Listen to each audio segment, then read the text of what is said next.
Assalamualaikum, saya Muhammad Farid Zakwan, pelajar tingkatan 5. Saya telah menyertai webinar kempen Internet Selamat yang dianjurkan oleh NADI. Program ini memberi penekanan kepada keselamatan cyber, cara menjaga data pribadi dan etika penggunaan internet.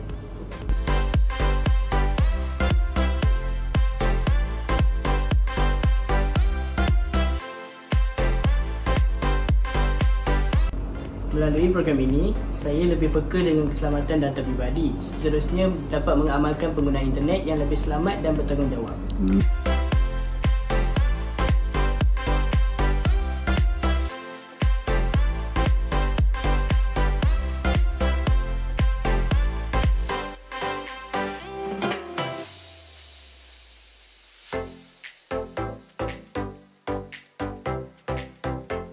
Saya berharap agar semua pelajar dapat menggunakan internet dengan selamat dan bertanggungjawab. Terima kasih NADI kerana menganjurkan program yang sangat bermanfaat ini.